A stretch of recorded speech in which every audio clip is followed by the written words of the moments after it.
नमस्कार दोस्तों, हम फिर से लेकर आ चुके हैं आप लोगों के लिए सुबह की सभी ताज़ा और बड़ी खबरें। फटाफट अंदाज में एक एक कर बताएंगे आपको आज देश और दुनिया से क्या बड़ी खबरें निकलकर सामने आ रही हैं। लेकिन उससे पहले दोस्तों एक नजर डालेंगे सुर्खियों पर। आपको बताते चले दोस्तों, प्रधानमंत्री नरेंद्र मोदी के ऊपर जमकर गरजे असदुद्दीन ओवैसी। बोले नए संसद से कुछ नहीं होता, संसद चलने देना चाहिए, जो कि बीजेपी नहीं चलने देती। वहीं पर अगली बड़ी खबर में हम आपको बताएंगे दोस्तों, दरअसल आपको बताते चले हैं गृह मंत्री अमित शाह के ऊपर जमकर गरजे कपिल सिब्बल। बोले सनातन विरोधी, इंडिया गठबंधन नहीं बल्कि आप हो सनातन विरोधी। आपको बताएंगे क्या कुछ बोला है। वहीं पर अगली बड़ी खबर में हम आपको बताएंगे दोस्तों, दरअसल आपको बताते चले भारतीय जनता पार्टी डरी। दरअसल तमिलनाडु में जो तेलंगाना में राहुल गांधी ने कल रैली की, रैली के दिन ही आपको बता दें गृह मंत्री अमित शाह भी वहां पर पहुंच गए। तेलंगाना केसीआर जो टीम है वो भी पहुंच गई और ओवैसी ने भी रैली कर डाली। बताएंगे क्या है ये मामला। वहीं पर अगली बड़ी खबर में हम आपको बताएंगे पीएम नरेंद्र मोदी के बर्थडे पर कांग्रेस ने चलाया जो है यहाँ पर पीएम मोदी के ऊपर हमला। बोले फिलहाल बेरोजगारी और महंगाई दिवस मनाएंगे आज प्रधानमंत्री के बर्थडे पर। वहीं पर अगली बड़ी खबर में हम आपको बताएंगे दोस्तों, सर आपको बताते चले भारतीय जनता पार्टी के बारे में स्मृति ईरानी भड़की। स्मृति ईरानी बोली कि जो इंडिया गठबंधन है ये अभी से डर गया, हमें नहीं पता था गांधी परिवार इतना डरपोक है कि प्रेस के सवालों से भागेगा। बताएंगे दोस्तों क्यों स्मृति ईरानी बौखला गई है। वहीं पर अगली बड़ी खबर में हम आपको बताएंगे दोस्तों, दरअसल आपको बताते चले CWC की बैठक में लिए गए बड़े फैसले। 2024 के जो आने वाले आगामी चुनाव हैं उसके लिए अब तमाम विपक्ष जो है वो एकजुट हो चुका है। बताएंगे क्या है पूरा मामला। वहीं पर अगली बड़ी खबर में हम आपको बताएंगे इंडिया गठबंधन से डरती है बीजेपी, भड़के तेजस्वी यादव बीजेपी को लिए निशाने पर। वहीं पर अगली बड़ी खबर में हम आपको बताएंगे दोस्तों, बीजेपी के अनुराग ठाकुर बोले ये चोरों का गठबंधन है, ये सबके सब चोर चोर मोसेरे भाई। बताएंगे इस पर कांग्रेस ने क्या पलटवार किया है। तो तमाम खबरें दोस्तों फटाफट अंदाज में देंगे, एक एक कर देंगे। फिलहाल खैर चलिए बढ़ते हैं सबसे पहली और सबसे बड़ी खबर की ओर। दरअसल दोस्तों आपको बताते चले राहुल गांधी का प्रधानमंत्री नरेंद्र मोदी के ऊपर बड़ा हमला। बोले प्रधानमंत्री डरे हुए हैं इंडिया गठबंधन से, इसीलिए वो इंडिया के ऊपर देते रहते हैं अनाप शनाप बयान। आपको बताते चले राहुल गांधी ने दोस्तों अपनी रैली निकाली कल। जिस तरीके से जो है यहाँ पर ये रैली निकली हैदराबाद में, काफी बड़ी रैली थी। सबसे बड़ी बात यह है कि इस रैली में राहुल गांधी ने बीजेपी पर हमला बोल दिया। राहुल गांधी ने कहा कि ये लोग इंडिया गठबंधन से डर चुके हैं, इन्हें डर है कि हमारे हाथ से सत्ता निकल जाएगी। जाहिर सी बात है दोस्तों, सत्ता एक ऐसी चीज होती है जिसका लालच हर किसी को होता है।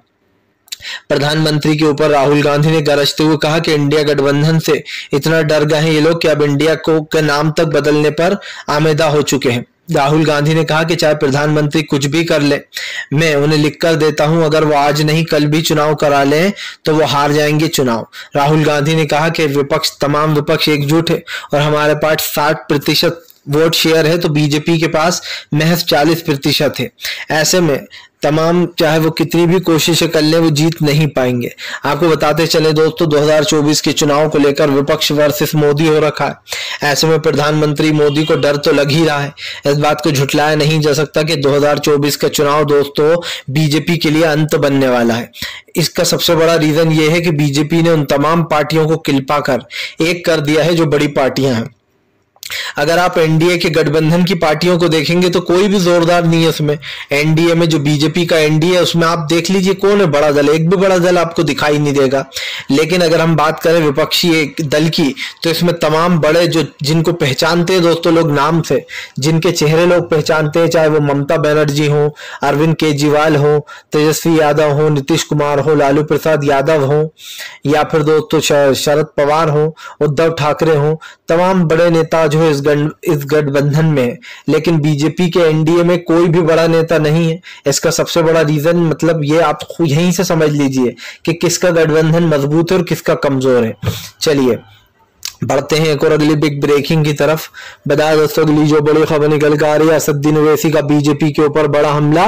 बोले नए पार्लियामेंट की जरूरत थी, लेकिन नए पार्लियामेंट से भी ज्यादा जरूरत यह है कि पार्लियामेंट को चलने दिया जाए। दरअसल आपको बताते चले, कल पार्लियामेंट के ऊपर फ्लैग फहराया गया। फ्लैग फहराए जाने के बाद अब ओवैसी बीजेपी के ऊपर हमलावर हो गए। असदुद्दीन ओवैसी का कहना है कि हाँ, मैं मानता हूं कि नए पार्लियामेंट की जरूरत थी, उस पार्लियामेंट में जगह कम पड़ती थी, लेकिन सिर्फ पार्लियामेंट बनाने से लोकतंत्र नहीं आता, या फिर सिर्फ पार्लियामेंट बना देने से जो पार्लियामेंट है वो चलने नहीं लगेगा। उन्होंने कहा कि जब भी विपक्ष कुछ सवाल उठाता है या फिर वो चाहता है कि इस मुद्दे पर चर्चा हो, तो बीजेपी पार्लियामेंट चलने नहीं देती है। असदुद्दीन ओवैसी ने कहा कि फिलहाल इस पार्लियामेंट के बन जाने से फायदा भी है, और एक चीज वो भी है कि प्रधानमंत्री इस पार्लियामेंट को चलने दें, वो मुद्दों पर बात करें। अगर देश को उनसे कुछ मुद्दे जानना चाहता है तो उन मुद्दों पर बात करना चाहिए। सबसे बड़ी बात यह दोस्तों कि पार्लियामेंट तो बन गया, लेकिन पार्लियामेंट के जो मेन मुद्दे होते हैं, चाहे वो मणिपुर का मुद्दा हो या फिर महंगाई, बेरोजगारी, गरीबी पर भी विपक्ष सवाल उठाता है हमेशा, उन मुद्दों पर प्रधानमंत्री क्यों नहीं बोलते? यही कारण है जो ओवैसी ने पीएम को जमकर घेरा। ओवैसी यही नहीं रुके, उन्होंने विपक्ष को भी लपेटे में ले लिया। ओवैसी ने कहा कि इस देश में तीसरे मोर्चे की जरूरत है, इस देश में तीसरा फ्रंट बनना ही चाहिए। असदुद्दीन ओवैसी ने कहा कि एक चौकीदार है तो दूसरा दुकानदार है, ये दोनों को हटाकर एक तीसरे जो है मोर्चे की जरूरत है। दरअसल दोस्तों ओवैसी ने राहुल गांधी को दुकानदार कहा। दरअसल राहुल गांधी अपने हर उसमें कहते हैं कि वो मोहब्बत की दुकान खोलेंगे नफरत के बाजार में, तो ओवैसी को जो है यहाँ पर ओवैसी ने राहुल गांधी को ये पलटवार किया। लेकिन दोस्तों एक चीज समझ में नहीं आई, असदुद्दीन ओवैसी को कांग्रेस से प्रॉब्लम है, जबकि कांग्रेस ने कभी भी कोई ऐसा काम नहीं किया जो देश के खिलाफ हो। सबसे बड़ी बात ये इंडिया गठबंधन की जीत होना इसलिए भी जरूरी है दोस्तों, क्योंकि हमारे देश के लोकतंत्र को बचाने के लिए अभी आखिरी पड़ाव है। अगर इसमें भी आप समझिए बीजेपी को हमने हरा दिया तो बीजेपी दोस्तों लोकतंत्र को बर्बाद नहीं कर पाएगी, देश का लोकतंत्र बच जाएगा। क्योंकि भारतीय जनता पार्टी महंगाई, गरीबी, बेरोजगारी, हिंदू मुसलमान, मंदिर मस्जिद, इन तमाम मुद्दों पर जनता को बहकाती है, और फिर दोस्तों आप समझिए जनता भी बहकर इन मुद्दों में घुस जाती है। फिलहाल चलिए बढ़ते हैं एक और अगली बिग ब्रेकिंग की तरफ। बता दोस्तों अगली जो बड़ी खबर निकल कर आ रही है, आपको बताते चले दोस्तों, प्रधानमंत्री नरेंद्र मोदी और ओवैसी और जो है दोस्तों आपको बताते चले बीआरएस, ये एक ही टीम के एक ही सिक्के के तीन पहलू हैं। दरअसल पवन खेड़ा ने बीजेपी को जमकर घेरा। आपको बताते चले पूरा मामला हैदराबाद को लेकर है। सबको पता था कि कांग्रेस जो है वो 17 तारीख के दिन यानी कि 17 सितंबर को जो है वो अपनी रैली निकालेगी हैदराबाद में। कल राहुल गांधी की रैली निकालने का दिन था, और 2 दिन तक CWC की बैठक चली, जिसमें ये फैसले लिए गए कि कब कहाँ चुनाव लड़ा जाएगा, किसको कहां उतारा जाएगा, और बीजेपी को हराने के लिए पार्टी को और मजबूत कैसे किया जाए। मामला यही नहीं था दोस्तों, बताया ये गया कि फिलहाल उनका ये जो भी हो रहा है इस चीज को लेकर बीजेपी को घेर रखा है। तो जो कल रैली निकाली हैदराबाद में, उस रैली को लेकर पवन खेड़ा ने कहा कि ये तीनों ओवैसी, बीआरएस और अमित शाह तीनों एक ही सिक्के के तीन पहलू हैं। जैसे ही ओवैसी को पता चला कि राहुल गांधी रैली निकालने वाले हैं, तो ओवैसी को भी रैली निकालने की याद आ गई उसी दिन जिस दिन राहुल की रैली निकल रही थी। और गृह मंत्री अमित शाह को भी याद आ गया कि हमें क्या करना है। उन्होंने कहा कि जैसे ही राहुल गांधी का रैली का दिन आया तो बीजेपी जो है यहाँ पर डर गई। सबसे बड़ी बात यह है, उन्होंने कहा कि असदुद्दीन ओवैसी, अमित शाह और बीजेपी ये तीनों एक ही सिक्के के पहलू हैं। उन्होंने कहा अमित शाह को महाराष्ट्र जाना था रैली के लिए, लेकिन अमित शाह महाराष्ट्र छोड़कर जो है लखनऊ यहाँ पर आ गया हैदराबाद में, और ऐसा ही कुछ जो है उन्होंने आरोप उस पर भी लगाया। जाहिर सी बात है दोस्तों इस वक्त जो है यहाँ पर सरकार के ऊपर विपक्ष भड़का हुआ है। सबसे बड़ी बात यह है कि विपक्ष को दबाने का काम किया जा रहा है। लेकिन मैं एक चीज समझता हूं दोस्तों कि प्रधानमंत्री नरेंद्र मोदी जो है वो पूरी तरीके से फंस चुके हैं। तो ये कहना गलत नहीं होगा दोस्तों कि देश में महंगाई, गरीबी जैसे मुद्दों से बीजेपी भाग रही है। फिलहाल चलिए बढ़ते हैं एक और अगली बिग ब्रेकिंग की तरफ।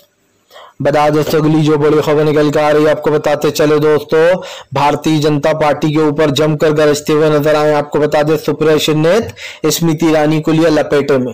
दरअसल दोस्तों स्मृति ईरानी कब क्या बोलती हैं ये कोई समझ नहीं पाता, और वो क्या बोलती हैं ये भी कोई समझ नहीं पाता। स्मृति ईरानी ने कल दोस्तों एक भाषण दिया। उस भाषण में स्मृति ईरानी बोलती हैं कि मुझे पता नहीं था गांधी परिवार इतना डरपोक है। ये लोग क्या करेंगे, प्रधानमंत्री का मुकाबला जो अभी से मीडिया से और पत्रकारों से डर गए। दोस्तों आप समझिए, उन 14 पत्रकारों को बायकॉट किया गया है एक तरीके से, जो लोग नफरत फैला रहे हैं और कांग्रेस को लेकर आए दिन झूठ बोलते रहते हैं, या फिर विपक्ष इंडिया गठबंधन को लेकर। अब इसमें बड़े बड़े नाम शामिल है दोस्तों, जैसे अर्नव गोस्वामी, अमीश देवगन, अमन चोपड़ा और नविका और भी चित्रा त्रिपाठी। ये तमाम वही लोग हैं दोस्तों जो गोदी मीडिया को बढ़ावा देते हैं। ऐसे में इन सबको ब्लॉक कर दिया गया है एक तरीके से। यही बात जो है स्मृति ईरानी ने उठा ली। उन्होंने कहा कि फिलहाल ये लोग इतने डर गए कि अब इन्होंने पत्रकारों को बैन कर दिया है कि इनसे सवाल न पूछे जाए। दोस्तों पहली बात तो ये कि विपक्ष ने किसी को मना नहीं किया कि उनसे सवाल ना पूछे जाए।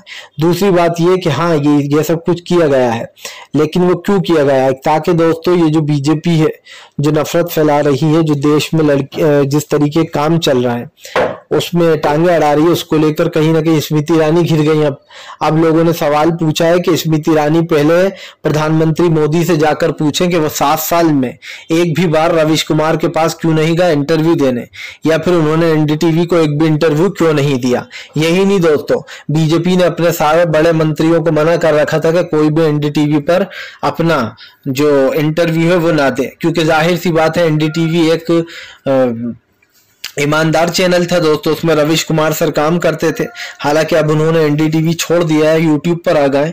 लेकिन दोस्तों सवाल वही है कि आप दूसरों को तो लाल आंख दिखाने का काम कर रहा हो और खुद क्या हो आप वो नहीं देख रहा है। आप जो है यहाँ पर कुछ भी कर रहा हो, कोई सी भी चीज कर रहा हो, तो आपको समझना चाहिए दोस्तों कि इस चीज को लेकर कहीं ना कहीं बीजेपी को घेर लिया है कांग्रेस ने। और सुप्रेशन ने कहा कि ये वो स्मृति ईरानी है जो 13 रुपए किलो चीनी दिलवा रही थी, जो कह रही थी कि प्रधान शक्कर चीनी अगर कम दे रेट में चाहिए 13 रुपए किलो तो प्रधानमंत्री मोदी को लाओ। जब दोस्तों प्रधानमंत्री मोदी देश के पीएम बन गए तो 13 रुपए किलो वाली चीनी वाला वादा भी गया और तमाम वो वादे भी गए दोस्तों जो बीजेपी ने एक तरीके से किए थे। तो ये कहना गलत नहीं होगा दोस्तों कि भारतीय जनता पार्टी पूरी तरीके से फेल है और अब बीजेपी का दोस्तों एक असली चेहरा सबके सामने भी आ चुका है, क्योंकि ये फेस लोगों ने देख लिया है कि बीजेपी दूसरों को नसीहत देती है कि खुद ने एनडीटीवी पर आज तक एक भी इंटरव्यू नहीं दिया। फिलहाल चलिए बढ़ते हैं एक और अगली बिग ब्रेकिंग की तरफ। बता दो अगली जो बड़ी खबर निकल कर आ रही है, कपिल सिब्बल का बीजेपी के ऊपर बड़ा हमला, बोले सनातन विरोधी विपक्ष नहीं बल्कि आप हो। दरअसल दोस्तों सनातन पर बीजेपी कह रही है कि इंडिया गठबंधन वाले जो है वो सनातन विरोधी हैं। अब सनातन पर जो है कपिल सिब्बल ने बीजेपी को घेर लिया है। कपिल सिब्बल का कहना है कि जो सनातन धर्म है वो बीजेपी उसकी विरोधी हम नहीं है। आपको बताते चले दोस्तों ये आरोप लगाया जा रहा है कि फिलहाल यहाँ पर जो हो रहा है सनातन धर्म को लेकर जो राजनीति हो रही है उसको लेकर जमकर घेरा गया है। यहाँ पर सीधी सीधी मैं आपको एक बात बता दूं, सबसे बड़ी बात यह कि कपिल सिब्बल ने कहा कि मोदी और शाह खुद ही सनातन विरोधी हैं। उन्होंने कहा कि फिलहाल ये लोग राम के परचंपों पर नहीं चलते हैं, जो राम ने रास्ता दिखाया था ये उस पर नहीं चलते। राम मंदिर बनवा देने से राम के परचम पर चलना आसान नहीं होता। उन्होंने कहा कहीं ये तो नहीं समझ रहा है कि राम मंदिर बना दिया तो मैं जो है वो भगवान श्री राम का वो हो गया। फिलहाल चलिए बढ़ते हैं एक और अगली बिग ब्रेकिंग की तरफ। बता दो अगली जो बड़ी खबर निकल कर आ रही है, तेजस्वी यादव का बीजेपी के ऊपर बड़ा हमला, बोले इंडिया गठबंधन से डरी हुई है बीजेपी की सरकार, सिर्फ इसीलिए दे रही है ऐसी बयानबाजियां। दरअसल दोस्तों प्रधानमंत्री नरेंद्र मोदी के बयान, गृह मंत्री अमित शाह के बयान पर भड़के तेजस्वी यादव और जमकर निकाली भड़ास। तेजस्वी यादव ने कहा कि फिलहाल बीजेपी के लोग डरे हुए हैं, उन्हें इस बात का डर है कि फिलहाल ये सरकार उनकी अगर चली गई तो आने वाले समय में क्या होगा।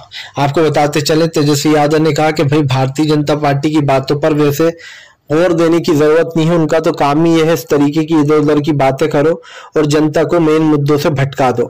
तेजस्वी यादव ने कहा कि आज मेन मुद्दे क्या हैं, आज मेन मुद्दे हैं महंगाई, गरीबी और बेरोजगारी, लेकिन बीजेपी इन मुद्दों पर बात नहीं कर रही है। तेजस्वी यादव ने कहा कि फिलहाल बहुत जल्दी बीजेपी का हारने का समय करीब आ रहा है। जैसे जैसे समय आगे बढ़ता जाएगा बीजेपी जो है दोस्तों वो हार के करीब पहुंचती जाएगी। यहाँ पर तेजस्वी यादव ने साफ साफ कहा कि फिलहाल बीजेपी की जो असलियत है वो हमारे और आपके सामने। भारतीय जनता पार्टी चाहे कुछ भी कर ले, वो सनातन विरोधी कह दे विपक्ष को, या फिर दोस्तों चोरों का गठबंधन कह दे, कुछ भी कह दे, लेकिन बीजेपी सत्ता से जाकर रहेगी। तेजस्वी यादव ने साफ कहा कि फिलहाल ये बीजेपी की ही असलियत है जो जनता देख रही है। और सवाल वही है दोस्तों कि बीजेपी इतनी ज्यादा क्यों बौखला रही है? अगर उसको डर नहीं लग रहा तो फिलहाल इंडिया गठबंधन, इंडिया नाम, अब तो मुझे लगता है मोदी जी को सपने भी इंडिया गठबंधन के आते होंगे, क्योंकि उनको इतना डर हो गया है कि भैया विपक्ष चुनाव हरा देगा। यही नहीं, कल गृह मंत्री अमित शाह ने क्या क्या कहा था सबने सुना था। उन्होंने कहा था नीतीश और लालू की दोस्ती तो तेल में पानी जैसी है, तेल पानी को मेला कर देता है, और तमाम बातें उन्होंने कही थी कि पानी का तो कुछ नहीं बिगड़ता है। तो इस चीजों पर कहीं ना कहीं तेजस्वी ने जमकर लपेटे में ले लिया। फिलहाल चलिए बढ़ते हैं एक और अगली बिग ब्रेकिंग की तरफ। बता दोस्तों अगली जो बड़ी खबर निकल कर आ रही है आपको बताते चले दोस्तों, भारतीय जनता पार्टी के ऊपर, नए संसद के ऊपर जमकर भड़कते हुए नजर आए जो है यहाँ पर दोस्तों मल्लिकार्जुन खड़गे ने कहा कि प्रधानमंत्री ने किया है देश की सेना का अपमान। दरअसल आपको बता दें मल्लिकार्जुन खड़गे का कहना है कि यही वही लोग हैं जो कि जाकर फोटो वगैरह खिंचवाते रहते हैं सेना के साथ, लेकिन जब सेना के नौजवानों को पीएम नरेंद्र मोदी की मदद की जरूरत थी तब पीएम नरेंद्र मोदी अपने ऊपर फूलों की वर्षा करवा रहे थे। उन्होंने कहा कि इससे ज्यादा बेशर्मी की बात हो सकती है क्या कि एक तरफ हमारे देश के जवान शहीद हो गए हों और दूसरी तरफ बीजेपी बेशर्मी से जो है वो एंजॉय कर रही थी, फूल बरसा रही थी अपने ऊपर, पुष्पों की बारिश हो रही थी। यही नहीं, आपको बता दें मल्लिकार्जुन खड़गे ने कहा कि हमारी ये जो CWC की बैठक हुई है इसमें कई बड़े फैसले लिए गए, जैसे आने वाले 2024 के लोकसभा चुनाव से लेकर तो दोस्तों तमाम रणनीतियों पर बात बनी है। आपको बताता चलूं दरअसल आने वाले चुनाव बीजेपी के लिए मुसीबत बनने वाले हैं। और आपको एक बार समझना ही पड़ेगा कि भारतीय जनता पार्टी कौन सी राजनीति करने के चक्कर में है। और ये साफ दिखाई दे रहा है दोस्तों कि बीजेपी भले ही कुछ भी कर ले, लेकिन देश में महंगाई, बेरोजगारी और गरीबी जैसे मुद्दों को बीजेपी ने ही बढ़ावा दिया है। और अब वो क्या कर रही है कि लोगों को बरगलाने में लगी है, इंडिया और भारत में उलझाना चाह रही है। इसीलिए कहीं ना कहीं बीजेपी दोस्तों बुरी तरीके से फंस चुकी है। लेकिन एक चीज तो साफ है कि इंडिया गठबंधन बीजेपी पर 100% भारी है। प्रधानमंत्री चाहे कुछ भी कर ले दोस्तों, वो इस गठबंधन को अब की बार धोखा नहीं दे पाएंगे। और मुझे ऐसा लगता है कि अब की बार विपक्ष ने अपनी पूरी तैयारी करी है, 100% देने की कोशिश कर रहा है विपक्ष, क्योंकि दोस्तों जीतता वही है जो 101 थे। 100 वाला कभी नहीं जीतता, 101% वाला जीतता है। फिलहाल चलिए बढ़ते हैं एक और अगली बिग ब्रेकिंग की तरफ। बता दोस्तों अगली जो बड़ी खबर निकल कर आ रही है आपको बताते चले दोस्तों, भारतीय जनता पार्टी के ऊपर जमकर गरजे अरविंद केजरीवाल। बोले प्रधानमंत्री नरेंद्र मोदी कर रहे हैं देश के अपमान। वो बार बार इंडिया गठबंधन पे तंज कसते हैं तो वो उल्टा जो है यहाँ पर अपने आप को ही एक तरीके से ताने मारते हैं। आपको बता दें अरविंद केजरीवाल ने कहा कि आज हमारे देश के 140 करोड़ लोगों को बीजेपी डराना धमकाना चाहती है। वो चाहती है कि वो देश का नाम बदलना चाहती है, लेकिन हम लोग ऐसा कभी होने नहीं देंगे। आपको बताते चले उन्होंने कहा कि जब से विपक्ष ने अपने गठबंधन का नाम इंडिया रखा है तब से ही प्रधानमंत्री को बहुत ज्यादा तकलीफ हो रही है। कहीं प्रधानमंत्री को ये तो नहीं लग रहा, उन्होंने कहा कि वो चुनाव हार जाएंगे। आपको बताते चले दोस्तों इस वक्त केजरीवाल बीजेपी के ऊपर हमलावर है। अरविंद केजरीवाल ने साफ कहा कि भारतीय जनता पार्टी की जो असलियत है वो जनता के सामने मैं लाऊंगा कि ये लोग कैसे देश विरोधी लोग हैं। आपको बताते चले अरविंद केजरीवाल ने कहा कि फिलहाल बीजेपी पानी में जिस तरीके से वो खास करके जो मेन चीजें उस मुद्दों पर घेर लिया, और यही कारण है दोस्तों जो इस वक्त बीजेपी पूरी तरीके से अपसेट हो चुकी है, क्योंकि बीजेपी को पता चल चुका है कि विपक्ष ने चारों तरफ से घेरने का काम किया। इस बार विपक्ष बीजेपी को छोड़ने वाला नहीं है। इसके रीजन वही है दोस्तों, बीजेपी जगह जगह इस तरीके के कारनामे कर रही है और भारतीय जनता पार्टी के जो ये हिंदू मुसलमान का वाला टोटका है इसको एक ही चीज से हराया जा सकता है दोस्तों, और वो देश में महंगाई, गरीबी, बेरोजगारी जैसे मुद्दों को सबसे ज्यादा उठाओ ताकि इन मुद्दों पर बात हो। सवाल सिर्फ एक ने पूछा है, लेकिन बीजेपी को डर लगता है कि कहीं कोई पूछ ना ले। इसीलिए तो भाई प्रधानमंत्री नरेंद्र मोदी किसी भी सवाल का जवाब देने में असमर्थित रहते हैं दोस्तों, और इसलिए कांग्रेस ने जमकर बीजेपी को घेर लिया। बीजेपी की ने जो भी किया अब तक उन तमाम मुद्दों पर जो है यहाँ पर कांग्रेस ने बीजेपी को आईना दिखाने का काम किया। कल जब रैली निकली तो राहुल गांधी नंबर 1 पर दिखाई दे रहे थे, और कल राहुल गांधी को लोग सपोर्ट भी कर रहे हैं। सबसे बड़ी बात यह दोस्तों, देश का एक ऐसा नेता होना चाहिए जो देश को संभाल पाए। फिलहाल अगर आपको हमारा वीडियो अच्छा लगे तो इसको लाइक करें, चैनल पे पहली बार आए सब्सक्राइब जरूर कर लीजिएगा ताकि ऐसे वीडियो आगे भी दोस्तों आप